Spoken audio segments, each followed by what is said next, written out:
What's going on, guys? This is Omari, and in this video we are going over 5 critical questions that music artists need to ask themselves before promoting their music. So the first one, we'll just hop right in. First one is, what products and services can I offer to my fans in my music business? Now, the reason why this is important, and most artists don't think about it, is that they try to go to a streaming royalty calculator and punch in how much money that they're going to get back from 10 million streams or 1 million streams or 20 million. They try to see okay, how can I make a full-time income just from streaming? Like, that is a bad plan. Reason why it's a bad plan is because there's a much more efficient plan and a plan that you have more control over whenever you have your own products and services. Now, I know a lot of times artists they'll try to come up with merch, or they'll do something and they'll try it once and they'll say that doesn't work for me. Like, I've tried that. Only time I can sell t-shirts is at a show. But that's not true. It's just you have not had the right formula to do that online. So if you click on the button in this video or go to our website, click on the web design and management button in the menu options, you will see here, just click here to apply now, and you don't even have to apply just yet, but you can see literally over a handful of products and services that you can include on your website to start making more money, or at least give your audience the chance to support you in more ways than one. So if you get our web design and management services, these are some things we set up for artists, where you don't have to know how to make a website, you don't have to know how to code, you don't have to know how to put this all together. We do this all for you. Now, if you are a person who's managing your own website, you just need to know how to put all this into place in a proficient way. So as you see some on here, we have merchandise. We can make a merch store available for artists with our web design and management services. We can also give you session work. Like, if you want to be somebody who does virtual session work, which we've had people do, that's something that we include in there. You have songwriting services. You can have affiliate products and services. If you don't want to come up with your own services, you can just help other people sell theirs, and they give you a percentage of them. Now, obviously, you want to have it be connected with your brand. You want to have it make sense.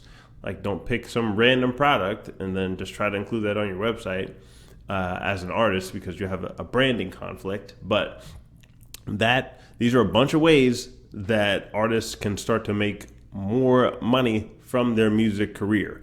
It doesn't have to just be limited to here's what Spotify is going to pay me for streaming, so that's what I'm stuck with. No, you're not stuck. You're just not taking more initiative in order to do this yourself. So that's one of the biggest sticking points that we have, is that artists don't have their own website, thus they don't have their own brand, and it's really hard to have a brand without a website. You can try to do it on social media, but if social media decides that they want to ban your page for literally whatever reason, they can do that. You don't own Instagram, you don't own Facebook, you don't own YouTube, you don't own TikTok. They can take your page away whenever they want. Now, is that likely to happen for a lot of people right now? No, or I don't know. But you are protecting yourself when you have your own website. So, next point is my website equipped to offer those products and services efficiently? And this is more for the people who, you want to do your website yourself. That's fine, but you need to have it set up where it's an efficient way. It's easy for people to support you. Make it as easy as possible for people to support you. So do you have good looking checkout pages? Is it appealing to people? Is it easy to navigate? All these things go together. Question number 3, why would someone want to listen to my songs over the thousands of other songs out there right now? And this is really going to come down to talent and marketing.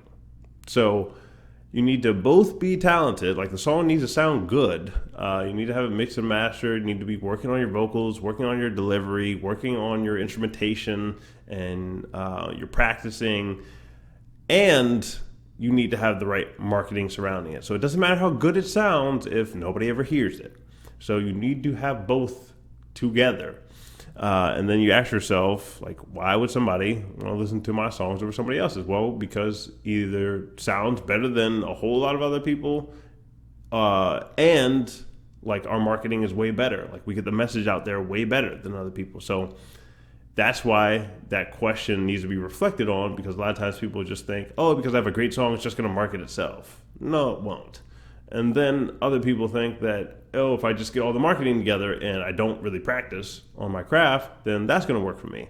Like, you can make an argument that that works sometimes for some people, but even the people that like people think aren't that good, at least have like their delivery down, or at least it's like mixed and mastered. So you need to have both working together. Number 4, do I realistically have enough time to learn the ins and outs of advertising, or should I outsource? Now, this is a humbling question. You have to be honest with yourself. Just because you think you're doing well with Facebook and Instagram ads does not mean that it's actually going all that well. We talked about this in another video that we can try and link in the description. But let's say, for instance, somebody doesn't know that doing worldwide targeting on Facebook ads is a bad idea. And then since they don't know it's a bad idea, they keep spending money on it. Thus, they're wasting their advertising budget. And this is the part where that realistically of that question comes into play. Like, do you really think that there's not a better way to do your ads?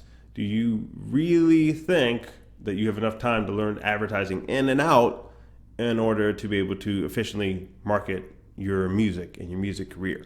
Now, if you don't, then you need to do one of two things. You need to take more time to learn, or you need to outsource it, which means, you go with an agency like us. It doesn't even have to be us, but you just need to start thinking much more wisely about this, because a lot of times it's not like lack of funds that keeps people back. It's actually pride.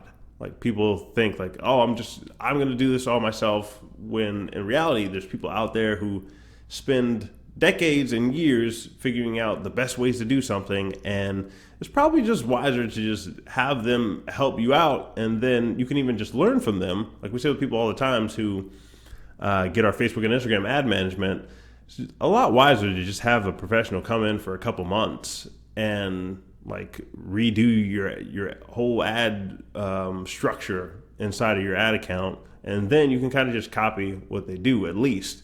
Some people just, after they see how much effort goes into it, they decide like, okay, I don't want to do this at all. But at least for a couple months. And you guys can find the Facebook and Instagram ads management application in the description or link in this video.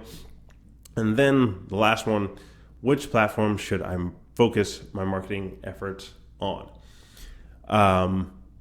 This is a good question, because you need to consider the limitations of the platforms. So for instance, Spotify works differently than Instagram, because on Spotify you can only advertise to about half of the audience, because the other half pays a monthly subscription and they don't get ads. Versus on Instagram, everybody's getting ads, because Instagram doesn't have an option where you can pay for it, right? So when you think about which platforms should you focus most of your marketing efforts on, you have to think through these limitations, the pros and cons of the platform, before you decide you can spend all your budget there.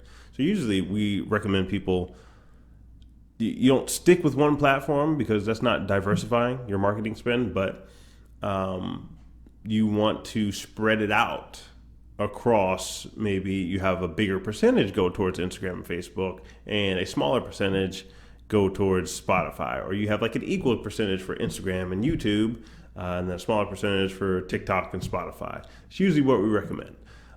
So those are those 5 questions, guys. Click the button in this video to grab some links that I was talking about, whether that be the website management or Facebook and Instagram management, or you need Spotify playlisting or Apple Music or TikTok promotion, whatever you guys need. We have those options available. So you can click the button in this video, and I'll catch you guys in the next one.